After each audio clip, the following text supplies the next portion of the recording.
네, 이제 봄이 시작됐습니다. 우리 주변에 우리가 생각할 수 없는 시간 갑자기 찾아온 것처럼 봄이 쑥 들어와 버렸습니다. 근데 시드니에 사는 사람들은 항상 이때가 되면 조금 혼란스럽습니다. 왜 그런가 하니 우리는 이미 9월 달에 있는데 이 봄이 시작되는 것 때문에 뭔가 연초인 것 같은, 그래서 새해를 다시 맞는 어떤 새 출발의 기분, 그런 것을 느낄 때가 바로 이때입니다. 제가 교회 카톡에다가 시 한 편을 올렸더니 우리 김사라 권사님께서 집 주변에 아름답게 핀 꽃들의 사진들을 여러 장을 올려줬습니다. 갑자기 꽃 소식이 우리에게 다가왔죠. 봄에는 유난히 이 소식이라는 말이 잘 어울립니다. 봄 소식, 꽃 소식. 제가 다른 계절에다가 이거 붙여봤거든요. 그랬더니 안 어울리는 계절이 있더라고. 여름 소식, 겨울 소식. 별로 안 좋아하는 계절들이죠. 그런데 그나마 가을에는 조금 어울려요. 가을 소식. 그래서 많은 사람들은 봄과 가을을 좋아하고, 또 어떤 사람들은 그렇게 말하죠. 가을은 남자들이 좋아하고 봄은 여자들이 좋아한다, 이렇게 말도 합니다. 그렇지만 역시 보면은 그 봄이 계절의 여왕이라 할 만큼 아름답고 신선하게 다가오는 좋은 계절 같습니다. 이 봄을 맞아서 우리가 좋은 소식을 다른 사람들에게 많이 듣고, 또 우리도 많은 좋은 소식들을 생산하는 그런 일들이 있고, 또 우리가 좋은 소식을 다른 사람에게 전해주는 그런 일들이 있기를 바랍니다. 겨울에는 겨울처럼 살아야 된다, 그리고 봄은 봄처럼 살아야 된다, 이렇게 사람들이 또 말도 하죠. 그래서 겨울에는 해가 일찍 지니까 잠자리에도 일찍 들고, 그리고 해가 또 좀 늦게 뜨니까 잠자리에서도 조금 늦게 일어나고, 그래서 몸이 충분히 휴식을 취하도록 하고, 또 봄이나 여름이나 이럴 때에는 해가 이렇게 뜨는 시간이 길잖아요. 그러니까 거기에 맞춰서 또 잘 살아라 하는 말도 사람들이 하고 있습니다. 겨울은 춥고, 그리고 비도 많이 내리고, 그래서 활동도 적어지고 우울감도 더 커지고 무기력해지기가 쉽습니다. 그런데 이번에 이 코로나 사태를 우리가 겪으면서 장기화되다 보니까 이 겨울이 더더욱더 힘든 겨울이었던 것 같습니다. 아직은 코로나 때문에 조심스럽지만은, 그래도 봄은 봄이니까 우리가 봄과 같이 우리의 마음을 좀 새롭게 하고, 또 봄처럼 우리가 살려고 노력하면 좋겠습니다. 우리 마음은 어떻게 할까요? 좀 가볍고 밝게, 그리고 우리 표정도 좀 가볍게 그리고 밝게 하면 좋겠어요. 그리고 설교도 좀 그러면 좋겠죠? 무겁게 하지 말고 가볍게. 저도 그렇게 하려고 이제 노력하고 있습니다. 왜 그런가 하니 제가 많은 거 해봤자 여러분들이 아는 것도 아니고 이러다가 또 심각해지면 또 더 욕먹을지도 몰라요. 자, 봄을 맞아서요, 제가 한 4가지 그 키워드를 오늘 본문을 통해서 이야기를 좀 해보겠습니다. 첫 번째 키워드는 뭐냐면 기쁨입니다. 이것은 우리의 마음에 관한 것입니다. 여러분 마음 기쁘세요? 네, 봄이 되면요 마음이 기뻐져야 돼요. 밝잖아요. 그리고 맑잖아요. 모든 게 새롭잖아요. 네, 그런데 내 마음이 기뻐하지 않다. 이건요 세상이 잘못된 게 아니고 내 마음이 지금 잘못된 거예요. 그리고 이것이 여러분의 표정에도 나타나야죠. 여러분의 발걸음에도, 옷차림에도, 여러분의 생활 속에서, 뭔가 활동 속에서도 이런 것들이 더더욱더 나타나야 됩니다. 하나님을 생각함에 있어서 어떤 사람들은 하나님을 믿는 것을요 후회하는 사람도 있고, 하나님을 어떻게 하면 내가 피해 살 수 있을까 계속 궁리하는 사람들이 있어요. 이유가 뭘까요? 하나님이 내 생활에 있는 기쁨을 뭔가 제한하는 것 같고, 뭔가 빼앗는 것 같고, 이런 생각을 하는 사람들이 있어요. 근데 실제로 하나님을 믿다 보면 그런 신앙의 단계가 있습니다. 이건 내가 하나님 괜히 믿은 거 아닌가? 차라리 내가 하나님 안 믿었으면 주일날 어디 놀러고도 가도 죄책감도 없고 아주 즐겁게 잘 살 텐데, 내가 왜 교회를 다니기 시작해갖고 이 예배 안 가고 어디 가면은 마음이 좀 안 좋고 그럴까 하는 그런 생각들 하면서 그 하나님과 관계성에서 뭔가 불편한 그런 것을 느낄 때가 있어요. 그렇지만 실제 신앙생활을 제대로 하는 사람들을 이렇게 여러분들이 보시면요, 그분들의 삶에 있는 특징이 한 가지 있는 것 같아요. 기쁨이 있어요. 이것은 환경의 문제하고는 좀 틀린 이야기예요. 뭔가 그 근원적으로 기뻐하는, 뭔가 앗아갈 수 없는, 그 누구에게도 빼앗길 수 없는 기쁨, 뭔가 끊임없이 샘솟는 듯한 그 기쁨의 온천을 여러분들이 느낄 수가 있는 거예요. 그러니 여러분, 하나님은요, 기쁨을 창조하신 분이고 우리가 기쁘게 살기를 바라시는 분이고, 또한 그 기쁨이 우리 가운데서 넘쳐나서 풍성해지기를, 충분히 누리기를 원하시는 그런 하나님이다. 이걸 우리가 믿고 기쁘고 행복하게 잘 사시기 바랍니다. 네, 그냥 어쩌다가 한번 하는 소원 정도가 아니고요, 하나님은 정말로 격하게 열정적으로 우리가 기쁘게 살기를 원하십니다. 네, 하나님께서는요, 우리의 기쁨을 절대로 뺏어가는 분이 아닙니다. 하나님께서 에덴 동산을 만드셨잖아요. 그리고 거기에 사람들을 두셨는데, 그 에덴이라는 뜻이 바로 기쁨이라는 뜻입니다. 환희, 희락이라는 뜻이에요. 그러니까 하나님께서는 인간을 만들어 놓고 그 에덴이라는 동산에 두셨다는 것은 정말 인간이 기쁘게 행복하게 살기를 원하셨다 하는 것을 우리가 알 수가 있죠. 네, 그런데 이 기쁨이 없어졌어요. 뭐 때문에? 죄 때문에. 근데 실제로 우리 생활에도 마찬가지예요. 우리가 기쁘게 살지 못하는 이유를 가만히 봐보면요, 그 죄일 경우가 되게 많아요. 뭔가 염려하죠, 걱정하죠, 막 불안하죠. 이런 것들이 그 죄 지은 마음, 뭔가 수치스럽고 창피하고 막 이런 것들이 다 죄 지은 마음에서 이 비롯되어질 때가 정말로 많은 것입니다. 그러니 여러분, 혹시 마음속에 기쁨을 뭔가 앗아가는, 빼앗아가는 게 있다 싶으면은요, 하나님이 그런다 생각하지 마시고, 혹시 내 안에, 내 주변에 있는 죄의 문제가 나를 이렇게 괴롭히는 거 아닌가 하는 생각도 좀 해보셔야 되는 겁니다. 그런데 여러분, 죄가 별거 아닌 거 아세요? 사탄이 이렇게 쓰는 전략이라는 것은 항상 똑같았어요. 그러니까 에덴 동산에서 그 뱀이 선악과를 가지고 그 유혹할 때도 마찬가지였죠. 먹음직, 보암직, 그 다음에 탐스러움, 이 세 가지가 문제였었잖아요. 그래서 결국 유혹에 빠졌듯이 이게 물질, 명예, 권세거든. 근데 이게 예수님을 시험할 때도 마찬가지로 이 세 가지를 갖고 시험을 한 거예요. 그리고 초대교회가 그 엄청난 환난 상황을 직면하면서 믿음을 지켜나가기 어려울 때에, 그때에 요한일서 2장 16절에서도 육신의 정욕과 안목의 정욕과 이생의 자랑이라는 말을 하면서 이런 것들이 여러 가지로 우리 속에 있는 죄악들을 정리해 보면은 다 그런 부류에 들어갈 수 있다는 것을 우리에게 보여주고 있는 겁니다. 그러니 여러분, 막 이런 죄 저런 죄 많은 것 같지만 실제로는 우리의 마음속에서 물질에 대한 거, 명예에 대한 거, 그 다음에 권세에 관한 거, 이런 것들을요 좀 내려놓고 줄이고 하잖아요. 그러면 죄악들로부터 아주 많이 자유로워지는 것을 볼 수가 있어요. 우리가 8월 한 달 동안에 그 씨 뿌리는 비유를 통하여서 여러 가지 밭에 대해서도 살펴봤죠.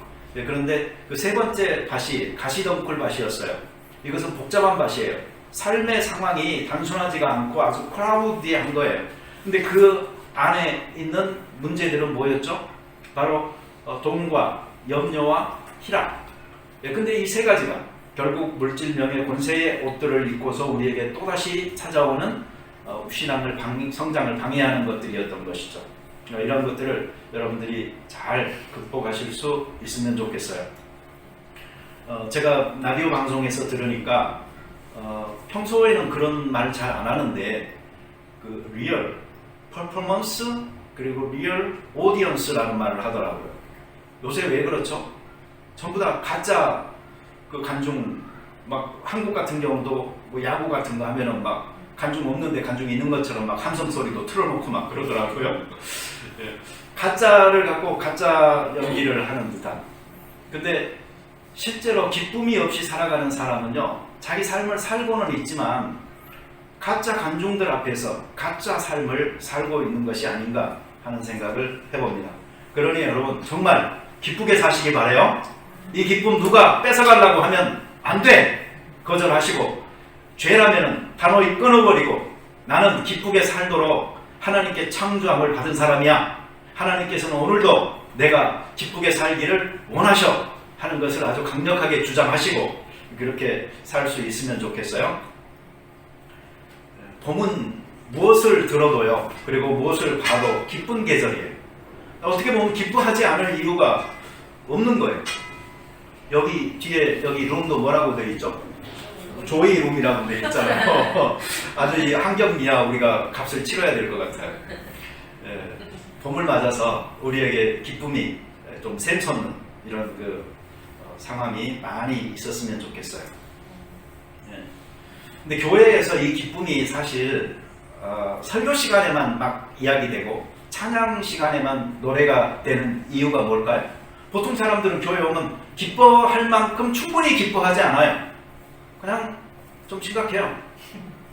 괜히 웃었다가는 뭐 이상한 사람 될 것 같은 분위기. 그래서 우리는요, 우리 속에 있는 하나님께서 주신 기쁨조차 충분히 표현하지 않고 누리지 못하고 살아가는 경우가 많이 있습니다.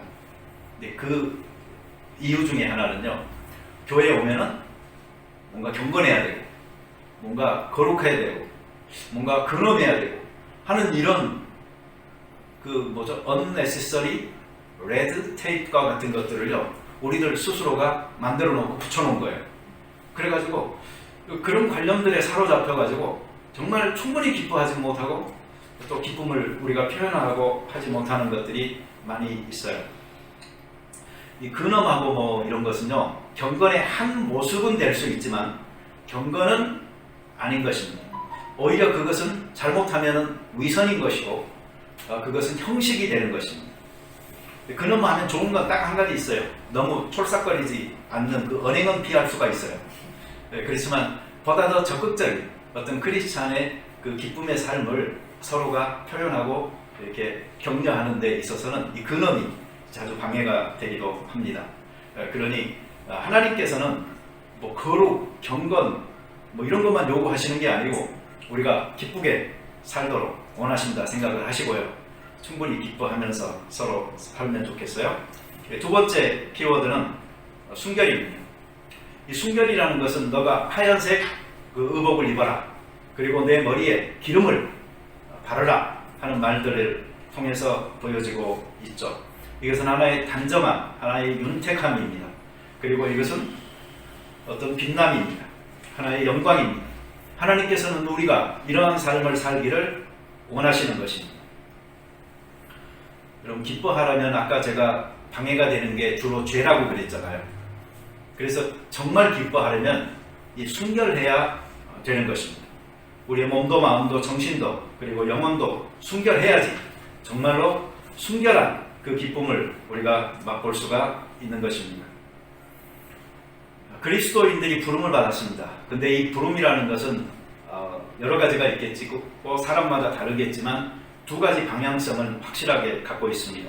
그 첫째는 구별된 거룩한 삶을 살라는 부름입니다. 그리고 또 하나는 섬기는, 봉사하는 삶을 살도록 부르시는 것입니다. 그래서 이걸 합쳐보면 어떻게 되냐면 순결한 그리스도인들이 남들을 봉사하며 섬기는 삶을 살기를 하나님께서 원하시는 것이고, 그걸 위하여서 부르신 사람들이 바로 교회인 것입니다. 여러분, 이 구별과 어떤 거룩한 삶을 하려면요, 뭐가 필요할까요? 그렇게 삶을 살기로 결단하는 게 필요하고요. 또 그 결정한 것을 지속적으로 유지하는 게 필요해요. 근데 사람에 따라서 달라요. 어떤 사람은 결단은 잘 하는데 유지를 잘 못해요. 그리고 어떤 사람은 결단은 잘 못해요. 그렇지만 자기가 결단한 것이 뭐 하나라도 있잖아요.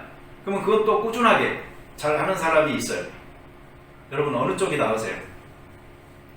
어느 쪽이 되고 싶으세요? 두 개 다 장단점은 좀 있어요.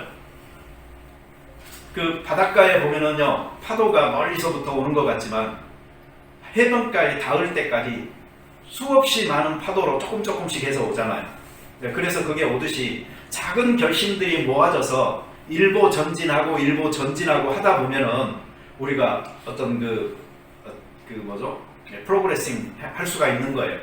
그런 것처럼 우리 삶에 그러한 잦은 결심을 통하여서 발전해 나갈 수가 있기 때문에 결심 자주 하는 사람 나쁘다고 할 수 없어요.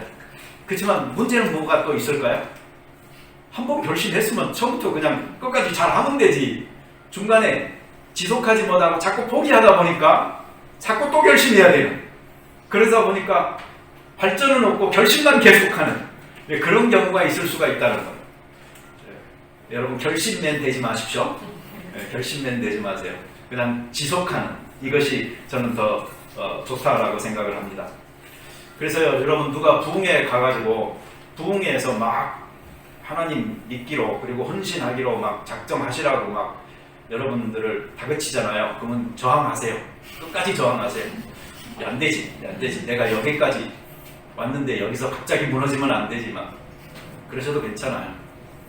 그러나 어느 한순간 하나님의 그 사랑이 놀랍도록 나에게서 역사하여서 내가 감히 저항할 수 없는 그 능력으로 내 삶 전체를 휘몰아 쳐올 때, 그래서 내가 그 하나님의 사랑에 감동되어져서 무너져 내려 버렸을 때, 그때는요 여러분 그 결정을 지속해서 가지고 가실 수 있는 꾸준한 사람들이 되시기를 바랍니다. 저는 여러분들이 그런 사람들 됐으면 좋겠어요.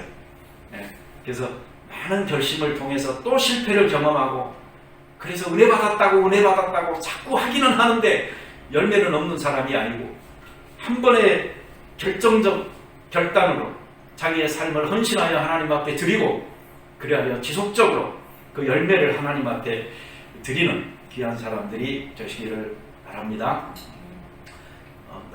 저는 라디오를 많이 듣는데 그게 무슨 에너지 드링크인가 뭔가 선전하는 건데 거기에 이런 말이 있더라고요. You treat your body like a temple 그러더라고요. 그러니까 당신은 당신의 몸을 성전을 이렇게 대하듯이 그렇게 대합니다, 다룹니다 하는 말을 해요. 그래서 그 말을 생각해 보니까 맞긴 맞아요. 사람들이 요새 자기 몸 생각은 엄청 하잖아요. 성전처럼. 그렇지만 정말 성경에서 말하고 있는 것 같은 너희의 몸이 하나님의 그 성령이 거하는 전이다 하는 그런 의미로서 사람들이 대하고 있을까 하는 것은 저는 아니라고 생각해요.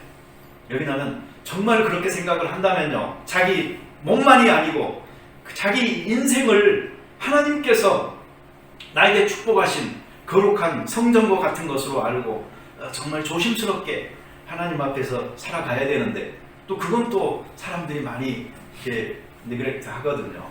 그러니까 여러분, 내 인생이 하나님이 축복하신 삶이다. 그리고 내 인생은 정말 기쁨 중에서 순결하게 살아가야 되는 삶이다 라는 것을 확실하게 알고 좀 잘 관리하시면 좋겠어요. 봄의 세 번째 키워드는 사랑입니다. 이것은 관계에 관한 것입니다. 성경에 보면 어떤 표현으로 나와 있냐면 사랑하여서 얻은 아내, 그 아내와 즐겁게 살아라, 그런 말이에요. 아직 결혼하지 않으신 분은 결혼을 꼭 하시기 바라고요. 그리고 이혼을 생각하시는 분들은 이혼을 하지 마시기 바라고요. 교회의 금기어가 요새는 이혼인가 봐요. 그 부흥 강사나 이런 분들 초청 강사 오시잖아요. 그럼 담임 목사님이 꼭 부탁하는 말이 거기 들어있대요. 이혼 이런 거 말 좀 하지 말아라. 우리 교회는 이혼한 사람 많다. 이런 말을 많이 하나 봐요. 그래서 어떤 사람은요 또 말을 하더라고. 근데 그러면서 이런 말을 해요. 내가 이혼했다고 남도 이혼하라고 그러는 거야? 그러면서 그러니까 나는 할 말을 해야지 이러면서 또 할 말 하시는 분들도 있더라고요. 어찌됐든요, 이 부부가 같이 사랑하면서 오래 사는 것, 이게 행복입니다. 이게 바로 사랑입니다. 그렇지만 기독교에서 말하는 사랑이라는 것은 사실 부부간의 사랑 이 정도가 아니라는 것도 우리는 또 알 필요가 있습니다.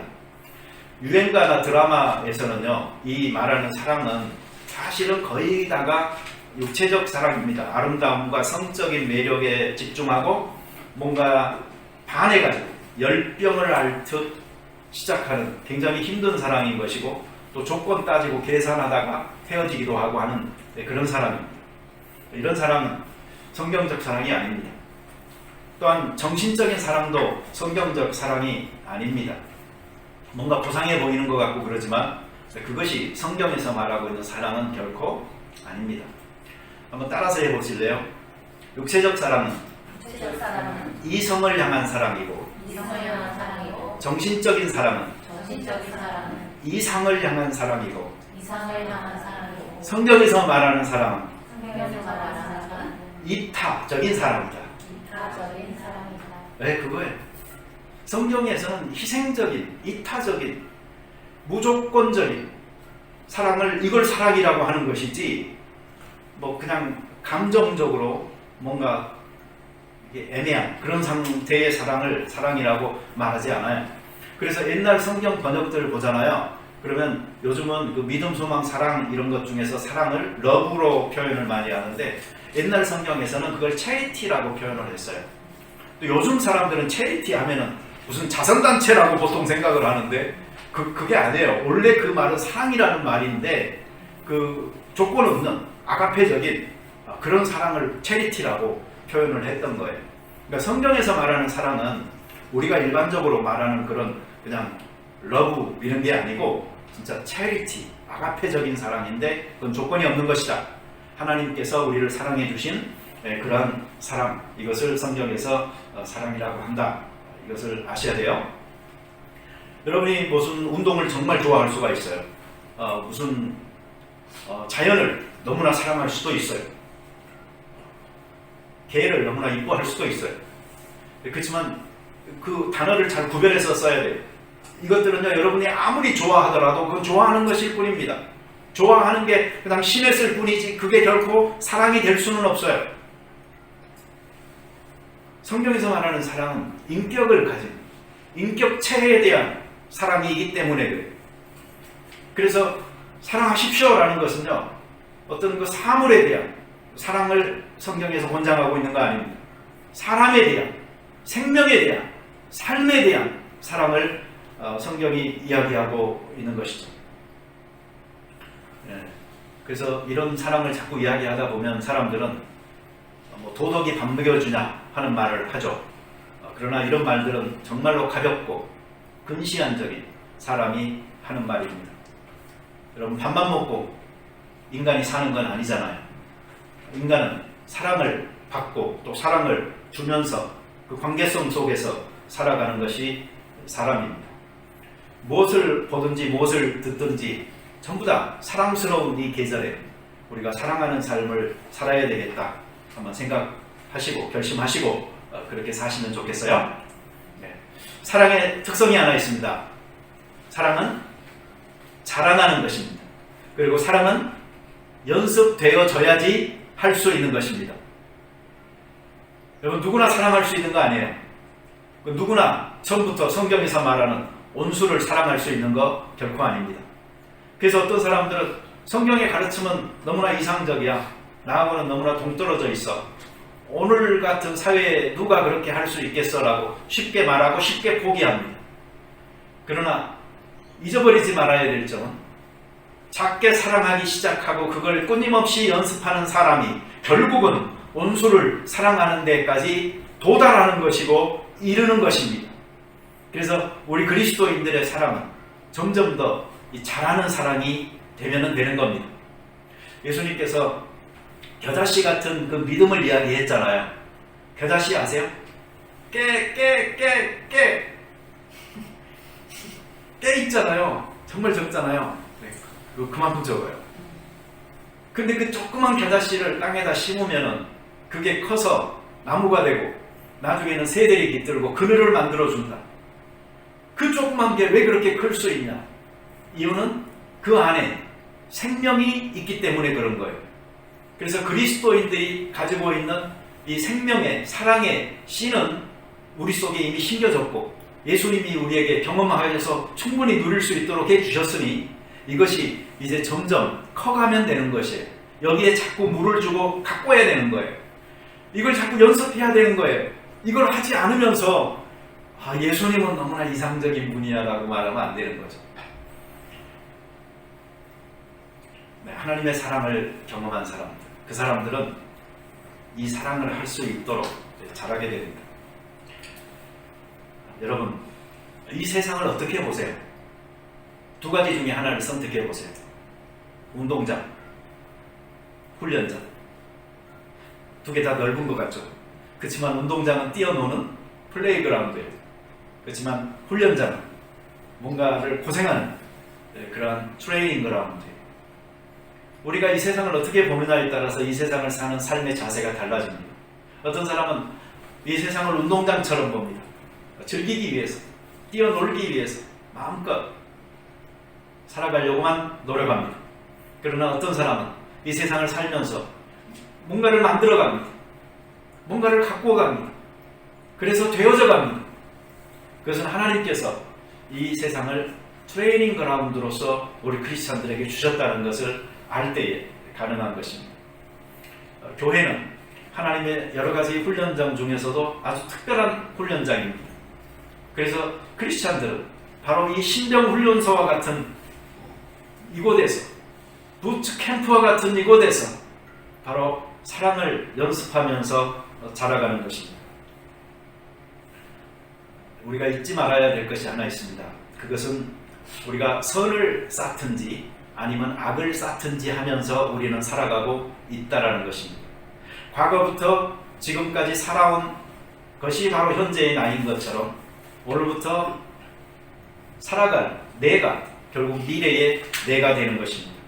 선을 쌓는 자는 그 선을 쌓은 것으로 선의 열매를 거둘 것이고, 악을 쌓아가는 자는 악의 자화상을 갖게 될 것입니다. 마지막 네 번째로 봄의 키워드는 활동에 관한 것인데, 이것은 일입니다. 그럼 봄이 되면 할 일이 참 많아요. 정원에 봐도요, 할 일이 참 많죠. 권사님이 사진 올리니까 내가 거기다 그랬잖아요. 우리 집 사진도 찍어서 올릴 수 있겠나 싶다고. 못 올려요, 우리는. 권사님 사진 몇 개 확대해서 가만히 봐보세요. 꽃만 이쁜 게 아니고요, 그 옆에 쓰레기 하나도 없어요. 청소 깨끗하게 해놓고 사진 찍어서 아마 올리신 것 같아요. 기분 좋아가지고. 근데 우리 집에 뭐 이렇게 찍어서 올렸다, 확대했다, 큰일 나요. 왜냐면 거기 뭐 아주 뭐 과자 봉지, 뭐 아이스크림, 막대기, 뭐 담배 꽁초, 뭐 이런 거 엄청 많거든요. 여러분 또 무심하지 마세요. 내가 다 한 것처럼. 우리 집 바로 옆에가 캐톨릭 프라이머리 스쿨이잖아요. 그래서 걔네들이 점심시간에 먹고 버리는 것들이 바람 한 번 불면 다 우리 집 쪽으로 와가지고 우리 집에는 항상 과자 봉지나 이런 것들이 아주 많이 널려 있어요. 그런 거 다 정리하고 이제 좀 꽃도 좀 제대로 하고 해서 봄 소식을 우리도 전해야 되는데, 집사람이 들어야 되는데. 당황해요. 제가 안 해요. 저 오늘 파더스데이 좀 못 들은 걸로 알고 있습니다. 예수님께서도요 이런 말씀하셨어요. 내 아버지가 지금까지도 일하시니까 나도 일한다. 성부 하나님이 지금까지도 일하고 계세요. 그러니 성자 예수님도 일하고 계세요. 그러면 그 예수님을 믿는 하나님의 자녀들도 우리는 일을 열심히 하면서 살아야 됩니다. 혹시 이 일 안 하고 게으르게 사는 것이 인생의 목표이신 분들은 다시 한번 생각을 해보세요. 일이라는 게요 꼭 돈만 벌기 위해서 하는 게 아닙니다. 사실은 돈 벌기 위해서 일한다 그것처럼요 좀 안 된 것도 없습니다. 왜 그런가 하니 그게 뭔가 돈에 매여 있는 종 같은 느낌으로 다가올 수가 있거든요. 그러니 여러분, 일이라는 것은 돈 벌기 위해서 하는 게 아니다. 일이라는 것은 나의 건강을 위해서, 나의 육체적 건강과 정신적인 건강과 이 사회적인 관계성에서의 여러 가지 건강을 위해서 내가 하는 것이다 하는 마음을 갖고 해야 돼요. 여기 뉴타운 쪽에 어디 양복을 만드는 데는 아닌 것 같아. 파는 곳이지. 근데 거기에 보면 큰 유리창에 뭐라고 써 있냐면 spend and save라고 써 있어요. 그래서 난 처음에 그거 보면서 이게 이상하다 싶었어요. 돈을 쓰는데 이게 세이브야? 그래서 별말을 저기다 다 써놨네 그런 생각을 했거든요. 그런데 그 집의 광고 문구는 간단한 것 같아요. 아마 거기서 싸게 파니까 아마 어쩌면 한 벌값에 두 벌을 파니까 여기서 돈 쓰고 그만큼 저기 세이브해라 전략해라 그런 말 같아요. 여러분 그 장사하는데도 그런 원리가 적용될 수가 있듯이 어쩌면 우리 인생에도요 쓰잖아요. 그때 오히려 더 벌게 되는 그런 경우도 있어요. 그러니 돈을 꼭 벌려고만 일하지 마시고 돈을 잘 쓰기 위해서 여러분들이 일을 하시는 그런 분들이 되어졌으면 좋겠습니다. 돈이 있어요. 그렇지만 이 돈은 가치 중립적이에요. 선하지도 악하지도 않아요. 돈은 인격이 아니에요. 거기에 부여하는 가치만큼 그것이 힘을 갖게 될 뿐이에요. 다시 말하면 내가 갖고 있는 돈에 얼마만큼의 가치를 부여하느냐에 따라서 그 힘이 강해지기도 하고 그 힘이 약해지기도 해요. 그런데 돈의 가치를 내가 너무 많이 부여를 해버리면 그 돈의 힘이 결국은 나를 지배하게 되는 경우가 생겨나는 것입니다. 인격적인 것도 아닌데 힘을 갖게 된 돈은 이제는 어떤 인격, 즉 어떤 사람의 손에 들리느냐에 따라서 완전히 다른 용도고 그 결과를 나타낼 수가 있는 것입니다. 돈은 일만하게 뿌리가 될 수도 있고 돈은 일만 선의 시작이 될 수도 있는 것입니다. 이 봄철에 여러분 돈들 많이 버세요. 정말이요. 돈들 많이 버시라고요. 열심히 일하시고 돈들 많이 버세요. 그래서 정말 이게 일만하게 뿌리다 이게 아니고 일만 선의 시작이 될 수 있도록 또한 잘 사용하실 수 있게 되기를 바랍니다. 오늘 그 성경 구절을 조금 더 읽어나가다 보면 그런 말이 있습니다. 따라서 해보세요. 산 개가 죽은 사자보다 낫다. 죽은 사자보다 낫다. 그렇죠. 지금 살아있는 개가 죽은 사자보다 나은 거예요. 죽은 사자는 죽었어요. 끝났어요. 이 말은 다른 말로 하면 죽고 나면은 끝이에요. 바꿀 수 없어요. 그렇지만 살아있는 것은 비록 개라고 할지라도 아직 살아있는 그 시간 동안에 가치 있는 것은 오늘 무엇을 선택하고 어떻게 살아가느냐에 따라 그 남은 생을 바꿀 수 있기 때문에 그런 거예요. 그러니 여러분 꼭 이 사자처럼 살려고만 하지 마시고 지금 살아있는 이 시간 동안에 여러분들이 뭔가를 할 수 있는 동안에 결정하고 선을 추구하면서 살아갈 수 있게 되기를 바랍니다. 바꿀 수 있을 때 바꾸라 이 말이에요. 결국 내 인생을 아직 바꿀 수 있는 시간에 나를 바꾸라. 죽고 나면 끝인 거예요. 그래서 삶에 임하는 자세, 삶에 임하는 태도 이런 것들을 바꿈으로 인생이 달라지는 귀한 일이 있게 되기를 바랍니다. 제가 4가지 단어를 본문에서 뽑아서 말씀을 드렸어요. 첫째가 기쁨, 두 번째가 순결, 세 번째가 사랑, 그리고 네 번째가 일이었습니다. 이 봄에 이 4가지 단어를 가슴속에 좀 품으시고 풍성한 열매들이 이 가치를 중심으로 많이 맺어질 수 있게 되기를 바랍니다. 그래서 봄이 지났을 때 우리의 표정도 우리의 삶도 훨씬 더 밝아지고 윤택하지고 그리고 기름질 수 있게 되기를 바랍니다. 하나님은 우리를 위하시는 분이지 우리를 어게인스트 하는 분이 아닙니다. 하나님은 우리가 부르시면 언제나 귀 기울이시고 응답해 주시는 분이지 귀를 막으시는 분이 아닙니다. 하나님께서는 자기에게 오는 사람에게 한 번도 지금까지 등을 돌리고 피하신 적이 없습니다. 하나님께서는 우리를 축복하기 위해서 우리를 대면하기 원하시는 분입니다. 그분이 이 봄철을 맞는 여러분들 모두에게 그리고 가정에 함께하여서 여러분과 동행하는 삶으로 이 봄을 함께 행진하는 귀한 은혜가 있게 되길 바랍니다. 같이 기도드리겠습니다. 하나님 아버지 감사합니다. 주의 은혜가 저희 속에서 풍성하게 도와주시옵소서. 무엇보다 이 봄의 계절을 맞으면서 하나님께서 창조하신 자연의 아름다운 생명의 소생과 새 출발들이 우리의 삶 속에서도 일어나게